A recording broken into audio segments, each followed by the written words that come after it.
Hey everybody, welcome to Verse by Verse Bible Teaching. My name is Chris. And I'm Mike. Today we're going to start a whole new book. It's the book of Titus. People sometimes call it one of the pastoral epistles. It's a really exciting book, and Mike has got an intro for us, so take it away, Mike. All right. Well, let's hit on just a couple of things here. Let's talk a little bit about, we'll talk about four things. We'll talk about the historical background. Let's talk about Titus, and as he's mentioned in the Bible. And then we'll just do one or two sentences on what the contents are, kind of a overview, and then we'll do a quick little outline of the book of Titus.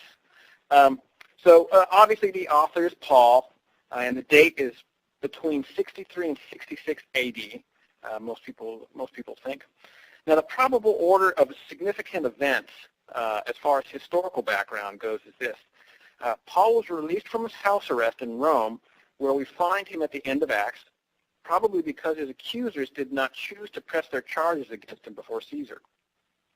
We see that in Acts 24 and then again in 28. Their case, therefore, was lost by default, and Paul was freed. So then Paul visits Ephesus, where he left Timothy there to supervise the churches and went on to Macedonia, which is what we call today now northern Greece. From there he wrote 1 Timothy, which is one, obviously the book first. We get that from 1 Timothy verse 3. Then he visited Crete, where he left Titus there to supervise those churches and went to Nicopolis in Achaia, which is southern Greece. We see that in Titus chapter 3. And then either from Macedonia or Nicopolis, he wrote this letter to encourage Titus. And then he visits Troas. We see a mention of that in 2 Timothy verse 4, where he was suddenly arrested, taken to Rome, imprisoned, and finally they took his head off. And of course, from Rome, we know that this was his second imprisonment. This is where he wrote 2 Timothy. Now let's talk a little bit about Titus as a person. We don't know a whole lot about Titus. Titus was a Gentile by birth. We know that from Galatians chapter 2, verse 3. Titus was converted through the ministry of Paul. We see an allusion to that here right in 4.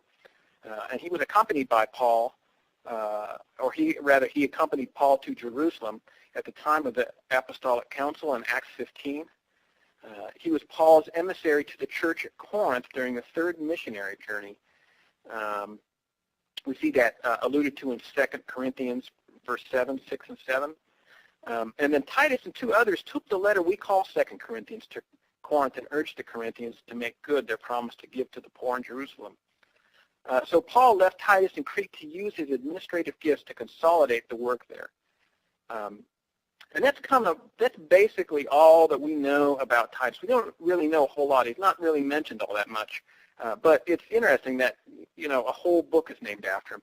Mm-hmm. As far as the contents of the book, really important topics are discussed in the letter that include the qualifications for elders and instructions to various age groups and the relationship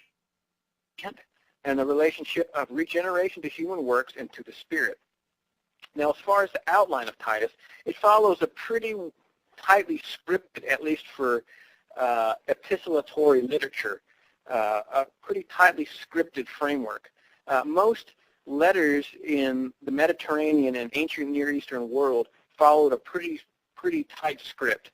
It was the opening greeting, and then it was the body of the letter, and then it was personal messages and greetings to other people that the letter whom it was addressed to would know. Now, in the opening greeting, that takes up the first 4 verses. Then in the body, really, that's most of the meat of the letter. He talks about the elders in the church, which we'll get into, which is verses 5 through 9. And they'll talk about their desirability, and their qualifications. And that's kind of as far as we'll get, I think. Chris, do you have anything to add to that? Yeah, well, I mean, not too much, but basically, I think it's really interesting that, 1 and 2 Timothy really follow a lot of the same ideas as Titus. Timothy for a lot of intents and purposes, was very similar to Titus. Or Timothy and Titus were both converts of Paul. They were both people that Paul saw as his sons in the faith, people that he entrusted very much. He sent, as you mentioned, he sent Titus to Corinth, which was all messed up. You know, he trusted them to take care of business, trusted Titus to take care of business there, and he does. You know, he fixes Corinth, and you know, he's really trusted associate. And both of these guys are Paul's right-hand men. And you know, I think that it's important to have those kind of people, especially if you're doing something like Paul. You know, such a effective guy. He utilized Titus and Timothy and others, no doubt, in a very special way. We will probably get into a little bit more of that kind of stuff as we get going, but this letter is just jam-packed with information and doctrine and instruction. Some of the stuff you won't find anywhere else in the Bible, so it's a really awesome book to get into. So you want to just go ahead and get it started off? Yeah, let's do. Titus, chapter 1, verse 1. Paul, a servant of God and an apostle of Jesus Christ, for the sake of the faith of God's elect and their knowledge of the truth, which accords with godliness. This is the greeting Paul is using to Titus, who is on the island of Crete, as we mentioned earlier. Now notice here, if we zoom out just a bit and look at the structure of the introduction, we see there's a couple of things that are interesting. That we see that we have one of Paul's classic run-on sentences here. Notice the period to this sentence goes all the way at the end of verse 4. So essentially verses 1, 2, 3, and 4 are what would be called in Greek clause analysis a central clause with, like 24 supporting clauses. Another interesting aspect about this, really the first few verses, but clearly in view here in the first verse, is that letters were often arranged, as I mentioned earlier, in a pretty standard framework, with the opening salutations oftentimes reflecting a social status between sender and receiver. Now notice here in verse 1 what Paul calls himself. He calls himself a servant and an apostle. Now some Bibles translate it a bondservant, which is even more telling. Paul is telling us exactly what his social standing is when it comes to preaching Christ. He is a servant of God. Now finally, notice here the last phrase Paul uses, accords with godliness. If you look at the background of the island of Crete, you find that Cretans were the archetype of sinful and uncouth lifestyle in the Mediterranean area. So much so that this epistle even mentions that a Cretan prophet writes that they are basically good for nothing. With that in mind, Paul is starting a letter here with what is likely the greatest need in Crete, and the most obvious change that would likely happen to a Cretan who gives his life to the Lord. The knowledge of the truth, which accords with godliness. When God works on you, he begins to move on you in such a way as to bring to you godliness, to influence you to be more and more like Jesus, all of which is in view in this epistle, and which is really in view here in verse 1. I was listening to a commentator say when he was talking about Crete and its ways, he said the ancient world had a phrase to speak like a Cretan, which meant to lie. Yes. So it was. Yeah, they were notoriously bad.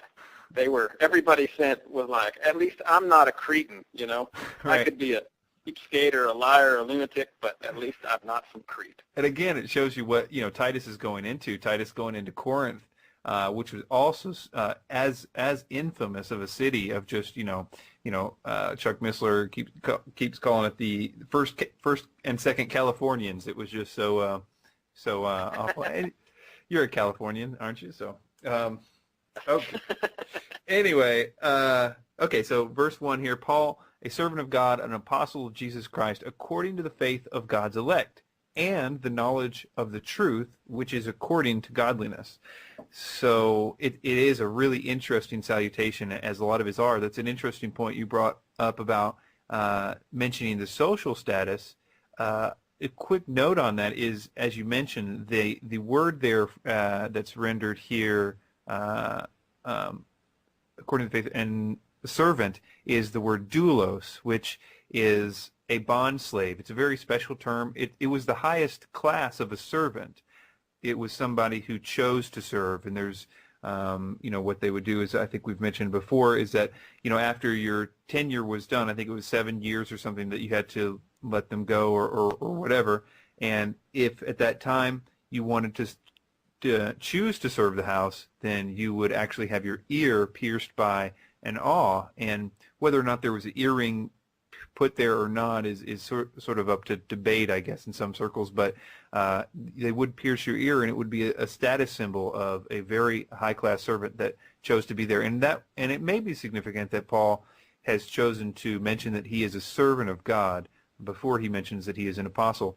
And I think it also has a lot to do with the way Paul looked at the things that were given to him. He was just serving God, a good steward. He says, an apostle of Jesus Christ according to the faith of God's elect. He continues, according to the faith of God's elect and the knowledge of the truth, which is according or leads to godliness. So Paul seems to be giving his sort of doctrinal qualifications here. Earlier, he said, according to the faith of God's elect, or all of the Christians. And here he says in this greeting that he is in the knowledge of the truth, which leads to godliness.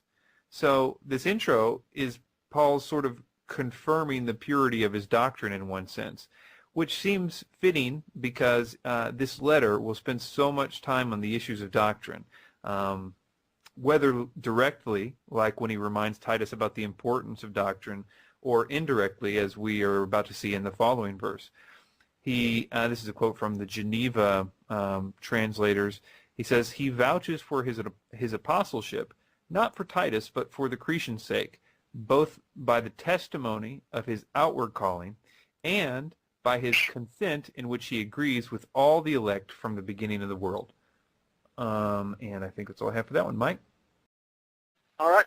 Well, let's hit on just a couple of things here. Let's talk a little bit about, we'll talk about four things. We'll talk about the historical background. Let's talk about Titus, and as he's mentioned in the Bible. And then we'll just do one or two sentences on what the contents are, kind of a overview, and then we'll do a quick little outline of the book of text, probably because his accusers did not choose to press their charges against him before Caesar. We see that in Acts 24 and then again in 28. Their case, therefore, was lost by default, and Paul was freed. So then Paul visits Ephesus, where he left Timothy there to supervise the churches, and went on.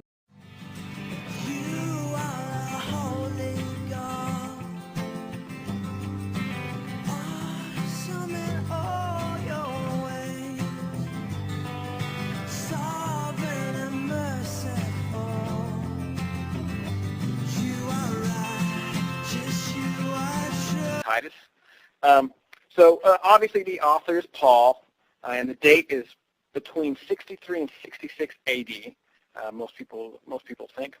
Now, the probable order of significant events, as far as historical background goes, is this: Paul was released from his house arrest in Rome, where we find him at the end of Acts. Hey everybody, welcome to Verse by Verse Bible Teaching. My name is Chris. And I'm Mike. Today we're going to start a whole new book. It's the book of Titus. People sometimes call it one of the pastoral epistles. It's a really exciting book, and Mike has got an intro for us, so take it away, Mike.